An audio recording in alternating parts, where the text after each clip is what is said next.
Radhe Radhe, Jai Shri Krishna, Om Sai Ram. I welcome to all of you in another video. I hope you all are doing well.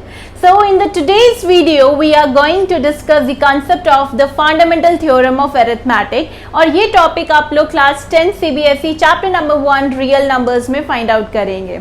So two theorems are being given in this particular topic. Now theorem number 1 says what?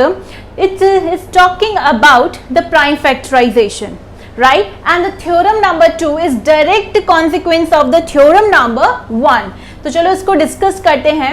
क्या कह रहा है theorem number 1? It is talking about कि जितने भी हमारे composite numbers होते हैं, what are the composite numbers?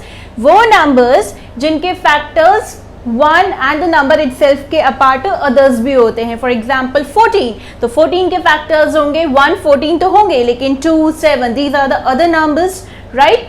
तो ऐसे जितने भी कंपोजिट नंबर्स हैं, इन सबको हम एक्सप्रेस कर सकते हैं फैक्टराइज्ड के फॉर्म में. How? As a product of primes के फॉर्म में, राइट? एंड ये जो फैक्टराइजेशन, ये जो प्रोसेस है फैक्टराइज करने का, this is what?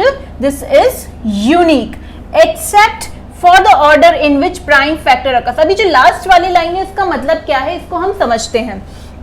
Suppose we have let's say number 30, right? 30 is what? A composite number. I am representing it with the Cn, right? अब ये जो 30 है, अगर मैं आपको बोलूँ इसको प्रोडक्ट ऑफ टू नंबर्स के फॉर्म में आप रिप्रेजेंट करो, so every individual gives the different representation. How? For one person give me the representation as 2 into 15. कोई और मुझे इसका रिप्रेजेंटेशन देगा प्रोडक्ट ऑफ 2 के फॉर्म में 3 into 10. Someone else give me in 15 into 2, right? कोई मुझे 10 into 3 के फॉर्म में देगा एंड सो ऑन, राइट? कोई 1 into 30, 30 into 1, राइट? लेकिन इन सबका जो रिजल्ट है that is what? 30 here. But यहाँ पे हम क्या बात करें कि अगर किसी भी कंपोजिट नंबर को उसके प्राइम्स के प्रोडक्ट के फॉर्म में रिप्रेजेंट करेंगे तो वो यूनिक होगा. कैसे? अगर हम इसी को बात करें 2 is what? Your prime number. But if you see here the 15, again it is a composite number, so can you factorize it further?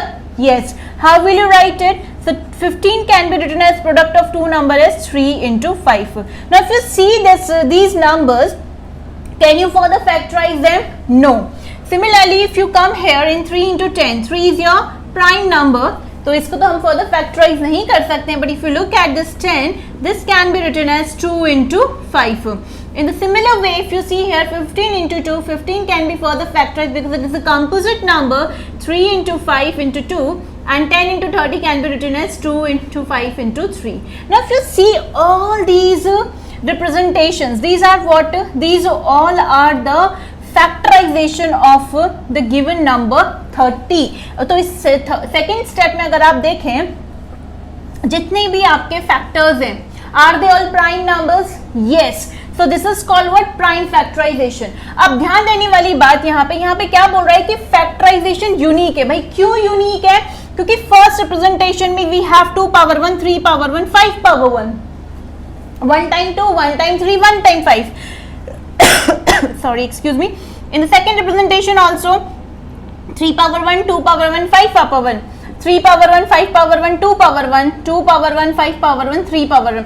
यानी कि हमारे पास 1 time 2, 1 time 3, 1 time 5 तीनों में चारों पार्ट्स में यूज हुआ है, राइट? तो that's why we say that the factorization is unique. ये क्या है? यूनिक फैक्टराइजेशन है 30 कंपोजिट नंबर का, राइट? नेक्स्ट क्या कह रहा है? Except for the order in which prime factor occur.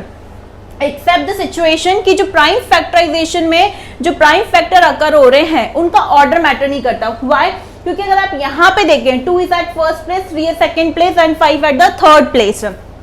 Here if you see 3 is at the first place, 5 is at the second and 2 is at the third place. यानी कि prime factors, prime factorization process में उनका जो order है it doesn't matter, right? But what matters is कि जो prime factorization होता है that means the occurrence of the prime factors in a particular composite number that is unique. So I hope the theorem number 1 you understood. Now इसका application कहाँ है?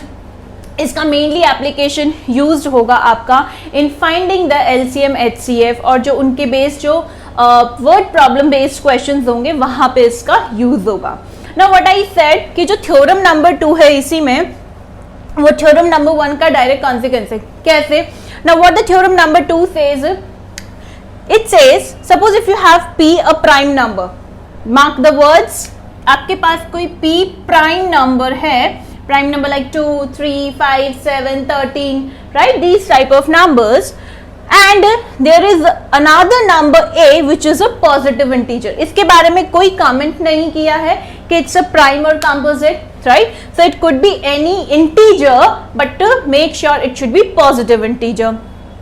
Now, अगर हम ये कहें कि ये जो p प्राइम नंबर है वो गिवन नंबर के स्क्वायर को डिवाइड कर रहा है, then definitely this p number divides the square root also. Let us understand this theorem with the help of example. Suppose you have a prime number, let's say 3, okay, and it is dividing a particular square number, let's say 36, which is what? 6 square. तो क्या आप जब 36 को 3 से divide करेंगे, which is what? 6 square, तो क्या वो कंप्लीटली डिविजिबल होगा? Yes, it's leaves the remainder 0। तो अगर आप इसका 6 स्क्वायर का स्क्वायर रूट करोगे, दैट मीन्स 36 का स्क्वायर रूट क्या है? 6। तो क्या ये जो 6 है, क्या ये भी इसी प्राइम नंबर से डिविजिबल होगा? Yes, definitely, we all know that 3 divides the 6 also completely. तो हो गया ये वाला थ्योरम करेक्ट एकदम।